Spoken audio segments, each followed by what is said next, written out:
I'm Dr. Mark Richards, and we have one heck of a podcast coming here.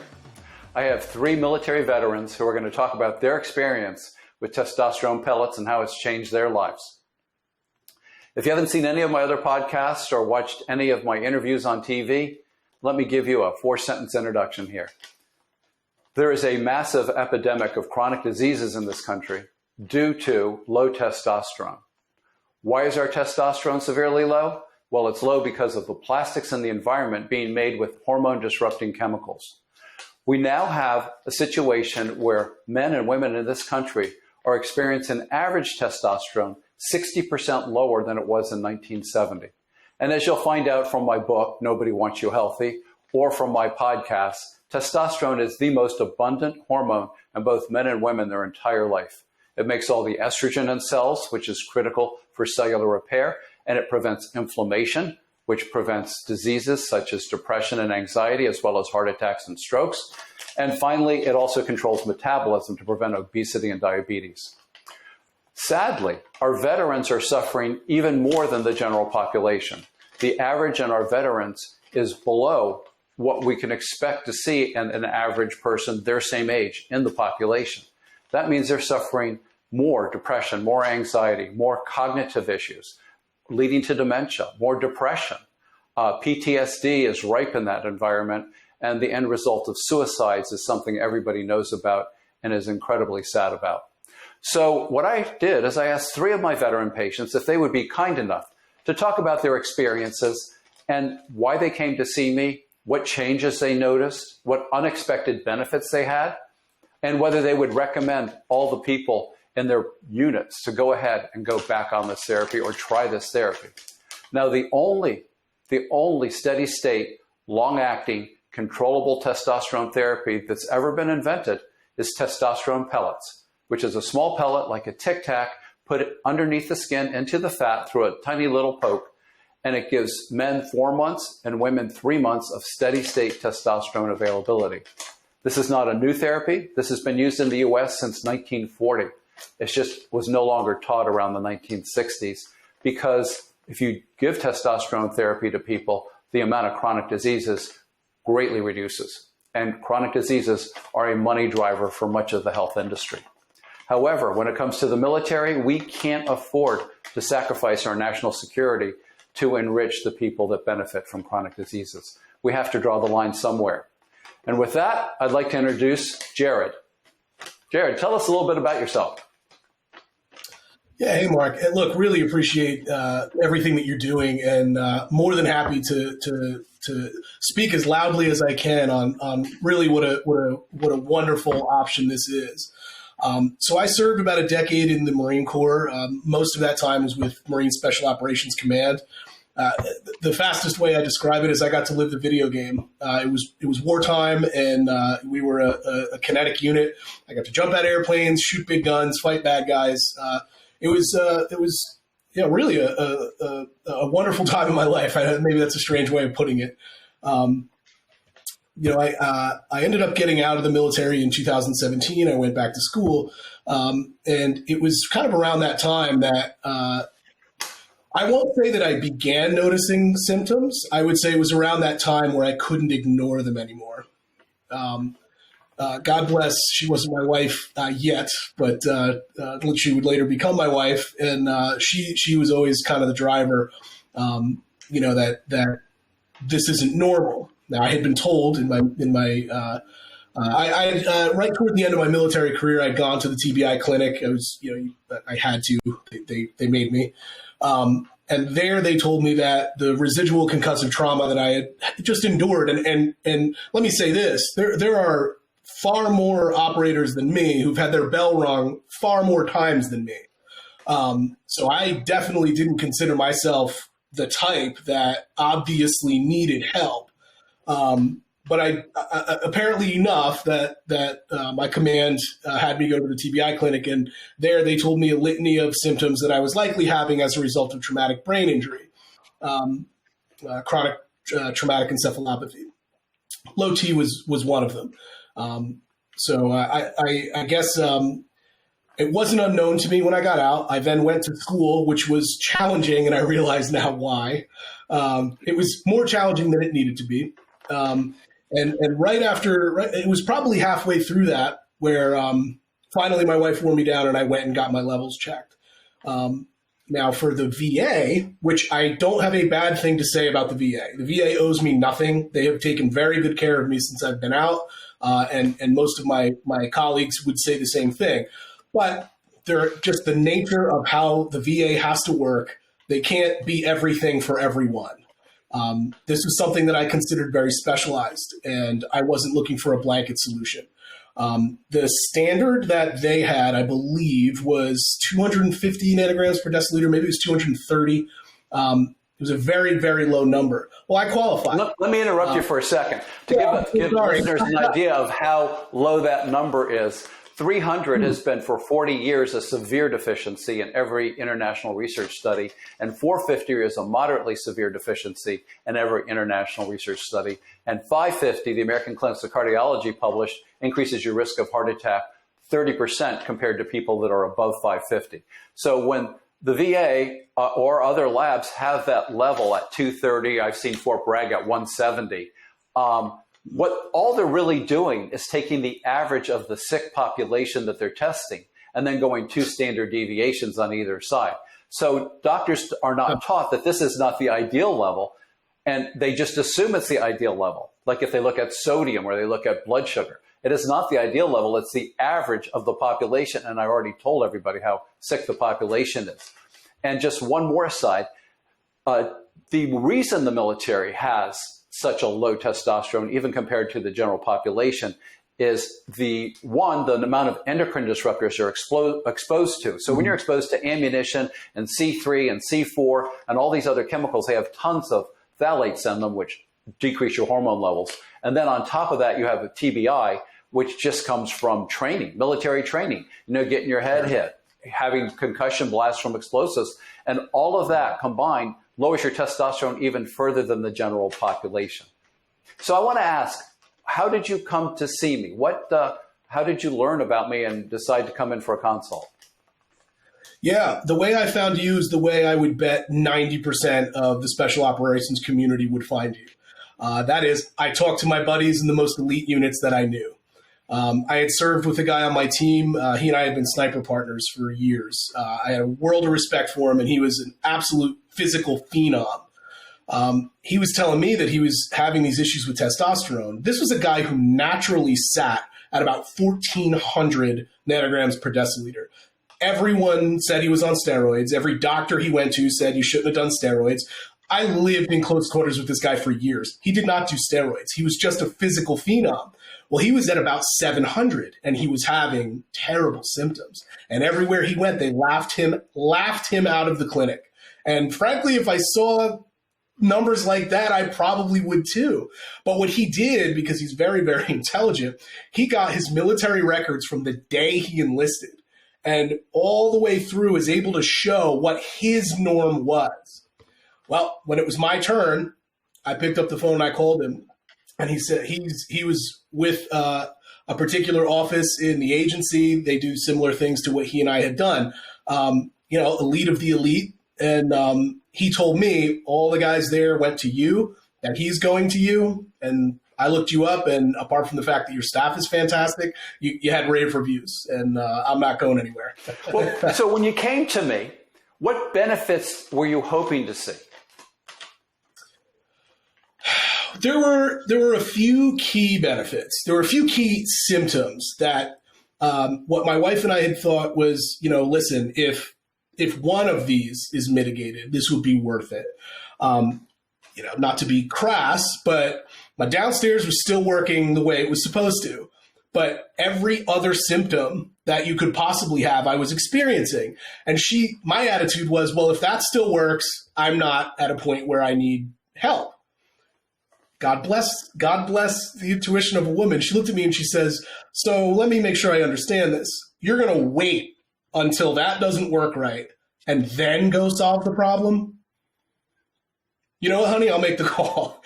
So, as I alluded to with school, the problems I was having were both personal and professional. So in my job, I need reading comprehension. I need to be able to write. I need to be able to write a lot really fast.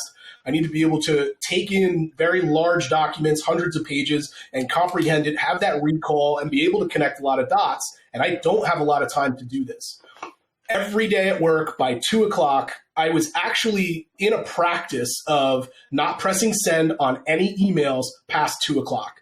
That's how bad it was, because the next day I knew I'd come in and the gibberish that I had written was it was like mush. The fog in my head was so bad. Nothing was clear. I couldn't do any reading comprehension. And then brain fog is exactly what I hear from everybody. And it took how long for that to clear? 2 weeks? Oh God, if that. Well, but the worst part, I'd come home and I had no tolerance for my children. None. I was a raw nerve. And it was strange because in my head, I'm looking at my kids. I'm like, this is not a reasonable thing to be upset about, but I am. That combination of that agitation with that brain fog, that inability to connect. When I look back at college, man, that would have been much easier than it had been if I had done this sooner. So that's interesting. Those two things are unexpected for most people. Your wife is super smart, and God bless her, and tell her thank you for being such a wonderful person, because the cognitive fog, a lot of people don't realize that, and it comes as a surprise to them, like, oh my God, I can think much clearer. I don't need to read professional documents 3 times to understand them. And then the second thing is, I realize I've been yelling at my wife, yelling at my children, or when I treat women, yelling at my husband, yelling at my children for nothing. And now I'm much happier. And, then they say, well, I'm sleeping much better. When you wake up in the morning, I bet you're more rested now, huh? I spring out of bed. It's insane to think of. It's just insane that the cycle I was in, where I was, is so common to people, where, you just accept the norm. Well, I'm not 20 anymore. Well, I'm not 25 anymore. I guess this is what it's like. I can't think. I can barely speak. Getting out of bed is agony. And we're talking maybe psychologically right now. How about I stand up and there's no pain in my joints? How about that? That's a whole other road we can go down. Isn't that crazy? A new lease on life. And look, you hear that kind of crap on daytime TV all the time. Oh, you take this pill and you'll be fine. Like, just try it. Just try it. Don't take my word at all. Just try it. And that's what you'd say to all your team members, right? Just try it. 100%. Well, they would do the same thing. They would ask me. I'd say do it. So when people, I've dealt with the military a lot, and PTSD is something that is sort of a forbidden topic to talk about, or it has been, I think, because of the really amazingly high suicide rates in veterans. Are now military is prioritizing bringing it in the open. Let's do something about it. And so I explained to people who have not been in the military, I said, if you are a normal, non-sociopathic human being and you are killing your enemy face to face, you're serving your country and you need to do that because, one, if you don't kill him, he's going to kill you or kill your family. But on the other hand, being a normal human being, that does leave a traumatic experience. However, when you're justified in doing it, then it can be a historical memory. But your brain has to process it. Just like that blow to your head for TBI, your brain has to process it and repair it. When people's testosterone is low, they have that cognitive fog you're talking about. And that's the symptom that everybody sees. What they don't see is that your brain is not processing in any of the other departments it needs to process. So it can't process a traumatic event as a historical memory. Instead, it stays foremost in the head and gets rerun like a loop on a movie screen. You keep on seeing it. And I've had other people tell me that, when I bring up PTSD, after I get to know them a little more, they said, it's interesting, I don't talk about it, but I used to wake up in the middle of the night. I used to be doing work during the day, and then this vision of this traumatic event that I did surfaces and I can't control it. And they said, after a few weeks or a month of being on this therapy, I don't wake up at night anymore. If I think back, I can purposely remember the event, but it doesn't interfere with my daily process and it doesn't wake me up. Have you experienced anything like that? That's a really interesting thing. I mean, look, overall, insofar as kind of the holistic, maybe special operations veteran population, I wouldn't consider myself in the top third of PTSD victims is not a great word. People who have to deal with it. I've always had a pretty middle of the road experience with it. But what you're describing is what I would consider, what I call resiliency. Period. So I don't mean to detract from PTSD, but hardship in general, right? I mean, the challenges of life, these things where they seem insurmountable or it's very easy to have an emotional response to them that can spiral out of control. The resiliency that the testosterone, that hormonal balance gives you makes you so able to handle these challenging things. Now, while I wouldn't necessarily say that I speak from huge experience with PTSD, for the record, the VA does rate me pretty high for PTSD. And look, to your point, killing the enemy is not a normal course of events for the everyday person. But I can say that when it comes to hardship, when it comes to challenges at work, challenges, at home with your kids are exposed to things out in the world that, you want to have that dad veteran reaction to. You kind of, instead of going down that emotional spiral, kind of that feedback loop that just continues to get out of control. It allows you to grab that situation with both hands and make that clear strategic decision. And so I would say that it's very, very similar as it relates to PTSD. Instead of going down that emotional spiral of that traumatic event, you're not ignoring it, to your point. It's not like you're able to ignore it. You can grab it and say, look, this is what happened. This is why I did what I did or why I didn't do what I did, and come to terms with it, be able to maneuver with it. In short, it doesn't haunt you. And it's like the stress at work. You get home and it doesn't haunt you. It's interesting. I had a special operator who's currently working, so I can be on the show. But he said the thing he noticed after the first insertion, about 6 weeks in, as he went in for more retraining, and his target acquisition time dramatically increased. And he said all the guys in his unit were like, holy crap. It decreased, you mean? His ability to come up on target acquisition. Yeah. How fast he could acquire the target and shoot it in training was much faster. There's that mental acuity, that clarity. It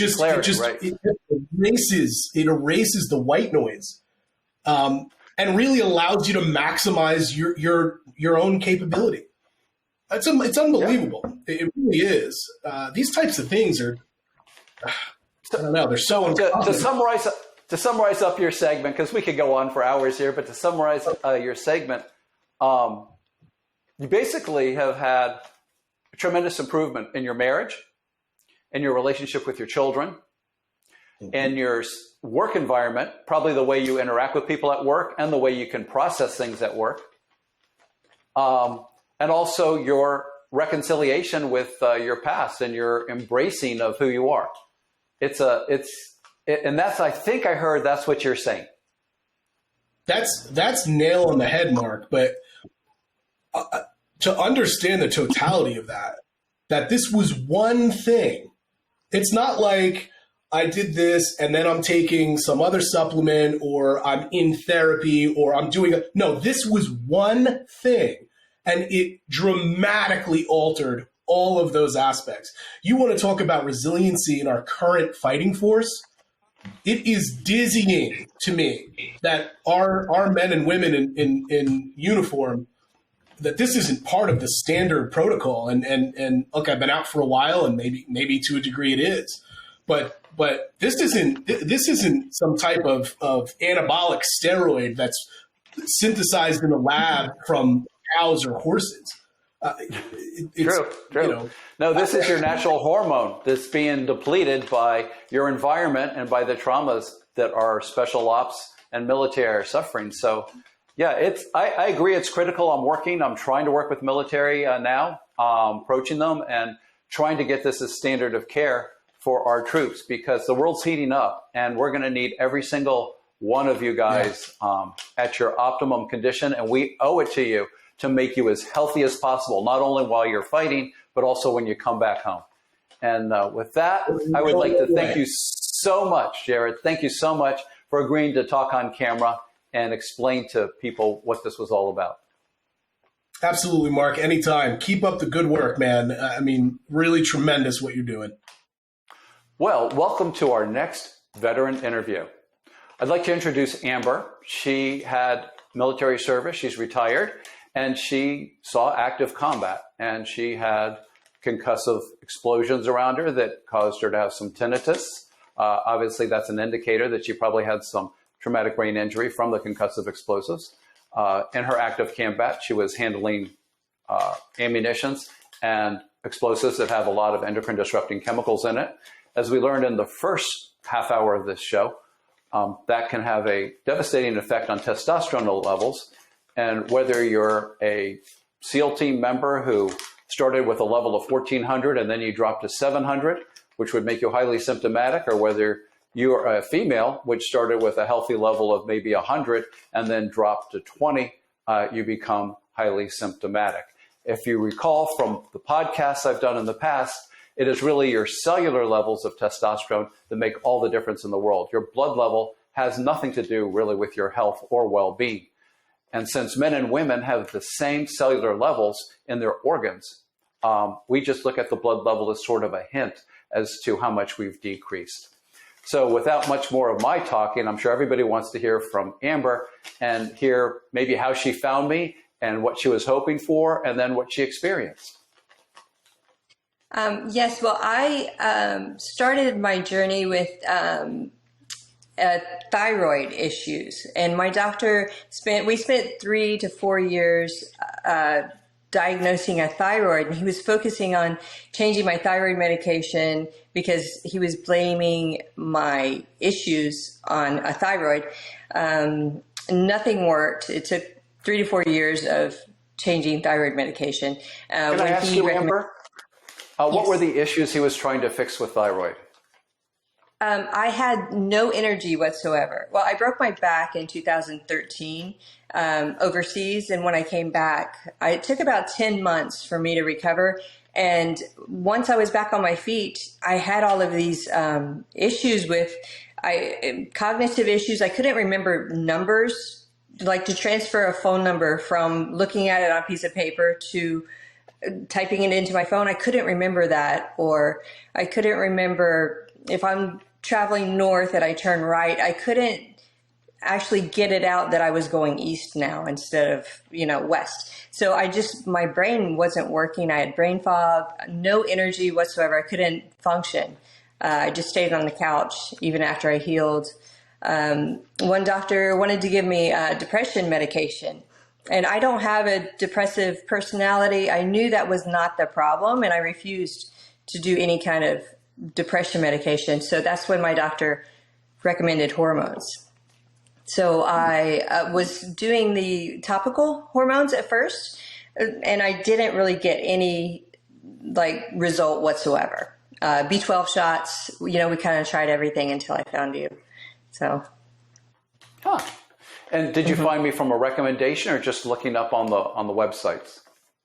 Yeah, from a recommendation, and I live in the South, and the man recommended you from, the South, so I kind of drove up to DC area just to see you. Nice. Yeah. Nice. So the things you were hoping to be improved by testosterone pellet therapy were your fatigue, I guess, and your memory. Anything else you were hoping to have improved initially? Oh, gosh, I just didn't realize how bad I was. I didn't realize what I was missing out on in life until I was like, oh, I didn't realize that was even missing from my life. I didn't realize I had become so lackadaisical, no energy, even, my personality, it was just, it wasn't me. I was kind of in a fog. So You're in a fog. You're sort of flat. yes. You showed the signs of depression, but it wasn't really depression. Right. It was Yes. just flat. And, Right. and I'm sure when you were overseas, you saw and participated in numerous pretty traumatic events. Were they causing, and did you have those things like do a film loop where you couldn't control thinking about them sometimes, or did they ever wake you up? Or yeah, I yes? couldn't get to sleep. And yeah, absolutely. I couldn't sleep at night. Even taking medication, I couldn't sleep. And again, they wanted to give me depression medication or PTSD. And I kind of know I didn't have that. I kind of just knew that was not the solution. And I wasn't going to go down that road because I'd been down the road of changing my thyroid medication, hair falling out, skin dry, it's just, and it took almost 4 years because I'd have to be on the medication for, 3 to 6 months. And then he'd retest my blood, and it was just a vicious cycle. Every time he changed my medication, my mood would change or. Well, God bless that doctor. I mean, he was trying. It's just, he wasn't educated about what the underlying root problem was. He was trying his best to fix you. He just couldn't do it. And so anyway, you came to see me and we talked, and you were pretty enthusiastic about like, okay, this is my last shot. This has got to work because, my friend recommended this and I drove here to see you. And so we started you on testosterone therapy. And how long did it take before maybe you were sleeping better? You no longer had those traumatic feedback loops keeping you up, and you didn't have fatigue as much anymore. Was it the first 3 months of your pellets, or was it after your second insertion of pellets? Or give us a little timeline. I think I noticed pretty quickly, but I think it was probably after the second installation, I was like a whole new person. People were telling me, what changed? You're back to your old self, or, you look so, people didn't know. I didn't tell anyone what I was doing, but friends and family were noticing a change within probably 6 to 9 months. Great. And how about you said you were injured, right? And you had to recover when you came back. And how did those injuries respond to the testosterone? Did it get rid of joint pain and muscle pain or improve it, or what?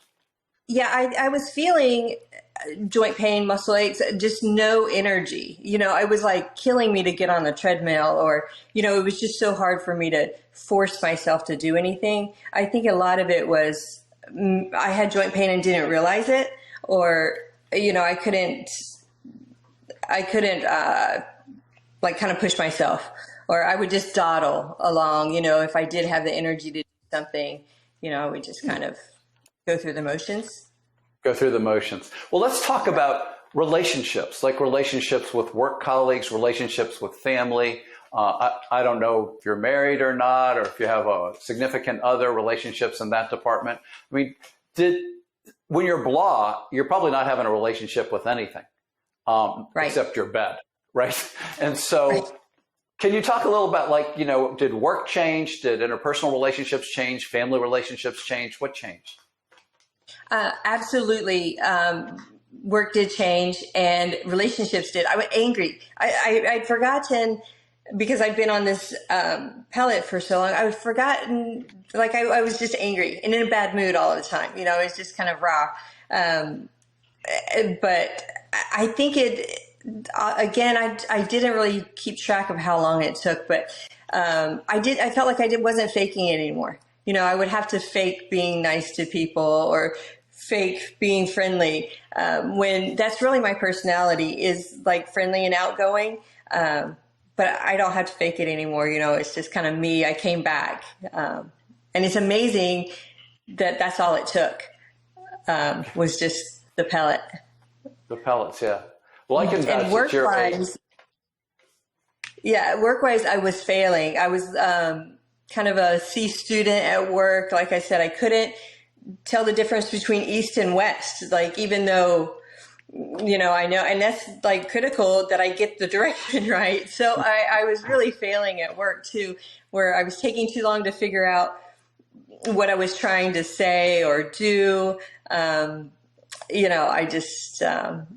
I was slowly failing. And luckily the company I work for is good people, and, they put up with me, being a C student, but I'm back to being, successful. You're back to an A+ student, huh?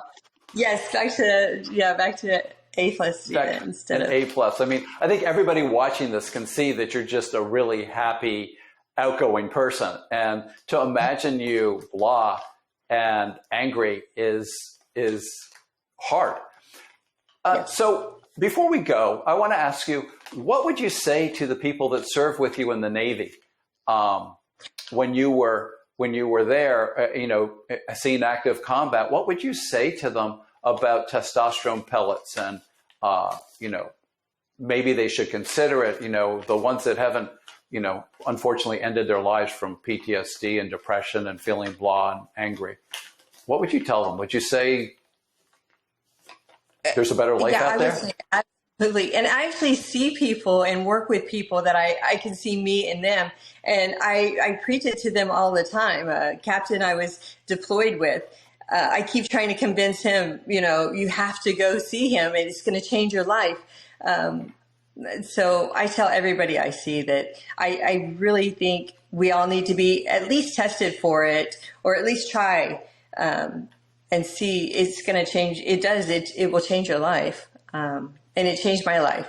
So yeah, I preach this to the military that there's two things here. One, this is a huge national security issue because we have a population, an average population, non-military, that's more than 60% lower in testosterone than they were in 1970.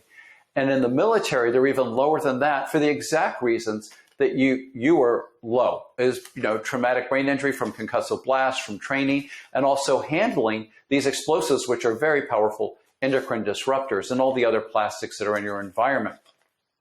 And so I tell them, you have to treat your veterans that come back because this enormously high suicide rate is unacceptable. This is not how you treat people you care about. And you need to understand that the levels in the hospital and the labs are just the average of this very sick population. They are nothing in any relation to what an ideal level is. So they need to change that whole mentality. And the second thing is that our active teams that are out there and defending our country and preventing our country from having massacres occur, they need to be monitored and treated. This therapy with pellets, obviously you're a female and your pellets last 3 months. And male pellets last 4 months. You can have deployed forces and you could certainly reinsert pellets every 3 or 4 months, depending if they're female or male. There's nothing that could stop that. Frequently the rotations are shorter than that, but even if you had an 8-month rotation, you still have, vets going out looking at your $1 million service dogs, or you have psychiatrists or psychologists going out. You have medics going out. I mean, I could train these people to do the insertion in the field, at the right time so that there's not a problem. You certainly can't be bringing needles and injections out with you on any sort of missions because, one, it's not a very good way to do it because you spike way too high the first few days and it causes an estrogen surge that makes people very aggressive and angry. And that's not compatible with survival in a war zone. And then you're dragging on the last few days, and that's not compatible with survival in a war zone. You really need the pellets. And I think there's no excuse. It's very simple, for me to train people that are going through these active sites to insert people that have run out at 3 months like you, or run out at 4 months like our previous interviewee. So I really appreciate you coming on today. This was really great. I know, sometimes it's a little difficult to talk about personal stuff, but I think what you've done is you've really opened the eyes of the public. And certainly I hope to show this video to the military and our special unit directors so that they can understand what it is their people need to be even better than they are. So do you have anything else to say in closing? No, other than as a patient, I didn't know any better. I was trusting my doctor to prescribe what I needed. And I knew I didn't need depression medication. I knew this. Like in my heart, I was, no, that is not me. I'm not going to do that. So luckily, my doctor accepted me saying no. But I think a lot of patients don't know any better, and they just, take whatever depression medication they're prescribed, and that's not the answer. It's not the long-term answer anyway. No, depression medications don't cure brain fog. That's for darn sure. No, no, they don't. I think they make. All right. Well, thank you so much for your time today. And yes. I guess I'll see you, at your next visit. Okay, sounds good. Thank you. Well, welcome back to the third part of our hour and a half, where we're interviewing military veterans and discussing their experiences with testosterone therapy. As we know, testosterone pellets used in the U.S. since 1940 are the only method to provide physiologic, steady state availability of testosterone to the cells of both men and women. And also, as we discussed earlier, while the U.S. population is suffering a 60% decline in testosterone levels since 1970, the military's decline is even worse. And that's because of their exposure to explosives, to chemicals in the environment, and from the traumatic brain injuries that happen not only from the military training, but also from the concussive effects of explosives. So my last guest is Michael, and Michael has a fascinating story about what he experienced during his military service and the effects that it had on his health, both cognitively, physically, emotionally. And Michael, could you tell us a little bit about yourself and how you found me? Sure. I was actually referred to you by another plastic surgeon for this particular therapy, and I think I've been with you for 3 years now, roughly, if I remember correctly. And since we started this, I've noticed a number of benefits. I have some cognitive issues and some other injuries from my time in the military, more specifically Iraq. And I've noticed great improvements across a number of areas since I've started with you. So, in particular, you were exposed to agents in Iraq that affected your health? Correct. Yeah, I was unfortunately exposed to a nerve agent, and that's caused significant issues with my lungs.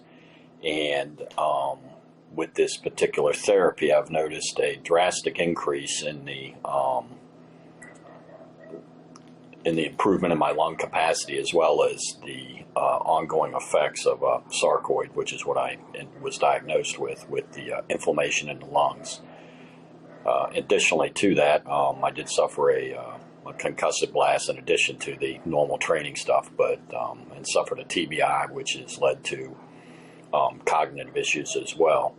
While those will never, stop completely, this treatment has significantly helped in abating that, where it's not degrading as quickly as it had for a bit of time. So to summarize it, so your cognition, your thinking is much clearer once you started the pellets? Correct, yes. And sarcoid, which for the listeners that don't know what that is, it's an inflammatory disease in the lungs, theoretically of unknown origin, but it's a recurrent disease, and it has flare-ups, and it makes it so that your lungs cannot transport oxygen into your blood. So to use a military phrase, it's like waterboarding, only worse, because not only are you scared, but you literally can't get oxygen into your system, and a lot of times can't get the carbon dioxide exhaled out. The one thing we know about sarcoid, like many autoimmune diseases and chronic diseases, is that these are inflammatory processes. And so even though nobody's ever studied using testosterone on sarcoid patients, my educated guess would be that it would improve their condition. And I know from our previous talks, you haven't had a severe flare-up in sarcoid since you started this 3 years ago, whereas before you would have a flare-up at least a couple times a year. Is that correct, Michael? Yes, or more. More specifically, there was a point in time when it was exceedingly bad, and the other normal treatments with some of the other oral drug therapies were completely ineffective. This is the only thing that's abated it, so much so that I was actually on an Advair inhaler for years, and I've actually stopped that over the last 2.5 years because of the improvement with this treatment with the inflammation in my lungs. Previously, my lung VO2, or oxygen VO2, if you will, would hover anywhere down in 80%. I actually checked it this morning. It was 99% this morning. Wow. Wow. Yeah, which considers this disease is miraculous. That is pretty. What do your doctors say? My pulmonologist has been, overwhelmingly happy with what's transpiring, and is basically was left with unable to explain it, but we know why. And she knows I'm on this treatment, so that's the logical conclusion. Right. So I'm curious, did it make him go, wow, I got to talk to that Dr. Mark Richards? Or did it make him think he needs to read about it? Or he was just like, it's a miracle, and he moves on with his day? That's a good question. They were very curious, so I think they were doing more research, because when I indicated that I had not had to use the Advair inhaler, it was pretty much a quizzical look. And then I said, I'm on this therapy, and I said it's completely reduced the inflammation in my lungs. And just for those that don't know, Advair is a corticosteroid that reduces inflammation. I was on a rather high dose. I was on 500 milligrams twice a day.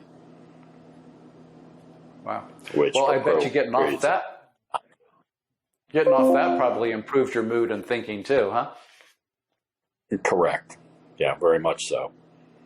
Huh. So you're in business now. Yes. You have quite a important and growing business affiliations. And would you say it's affected how, once you got on the testosterone, did it improve the way your relations were with business colleagues and new business? Did you notice anything getting easier, or was it harder, or how did you feel? I'll add that my recovery time is far better with respect to the I would call it high activity job that I have, and it also includes a lot of international travel. My time in meetings, my energy level is greatly increased, so longer meetings and stuff, I still have energy, and my jet lag is reduced incrementally from what it used to be when I travel. What things happened that you didn't expect to happen from the testosterone therapy? What improvements or even downsides did you notice that you really didn't expect and then just were surprised? I would say I don't know of any downsides. One of the effects is your libido does increase. Probably the biggest unexpected benefit was the reducing the inflammation in my lungs. I don't think that, even in our talks, I don't think you would have expected that as well. Inflammation maybe in other parts of the body, but not with the particular disease I have. Yeah, it's interesting. I'll tell you a little story. We had a new patient come in about 4 months ago. So she's already had her second insertion, and she had severe migraines for 5 or 6 years that had been debilitating for her. And she got diagnosed a year prior with multiple sclerosis, which of course is an autoimmune disease. It's inflammation of the myelin sheath, the insulation around your nerves. And this was causing short circuiting of the nerves in her face and causing severe pain. And she was on a drug called gabapentin, which can be a little bit disabling. And she noticed after the first couple weeks that she no longer had migraines anymore, even though they used to happen multiple times a week in the past. And then she noticed around 6 weeks that she didn't have facial pain anymore. So she weaned herself off the gabapentin and saw her neurologist about a week before her insertion with me. And the neurologist said, nobody weans himself off gabapentin. What do you mean your multiple sclerosis isn't painful anymore? She goes, no, it's just not, it doesn't hurt. And so the neurologist, to her credit, said, I want to talk to this doctor. I got to understand how it works. But it's sort of like your pulmonologist. It's like, wow, we weren't taught about this in medical school. We spent 10 minutes on testosterone in medical school, even though it is the most abundant hormone in both men and women their entire life. It's a source of 100% of the estrogen in our cells. And for example, nerve cells, whether they're traumatized by multiple sclerosis, an autoimmune disease, or traumatized by a grenade blast, in order to repair, those nerve endings need estrogen inside them, and they need testosterone to help direct it. So the only way that's ever going to happen is by giving people testosterone, because estrogen in the blood, it never gets into the cells. So it's this combination of hormone balance that I see in all my patients, and you were just a super dramatic example of this with sarcoid that really eventually was going to kill you. And now, as you said, your lung capacity is back to a dramatically healthy level with no need for steroids or other immune suppressive drugs. So you are a walking poster child for this therapy, my friend. And if you have anything else to say in this interview, now's the time to do it, because then we're going to close it out. Sure. One thing I should have added it earlier with respect to inflammation. So I have arthritis, as most people have spent as much time as I did in the military jumping out of planes, carrying rucksacks, but ankles, knees, hips, and then I have degenerative back disease, and this will make a lot of sense considering that the pellets go into the lower back, where I have a number of issues with, L3, 4, 5.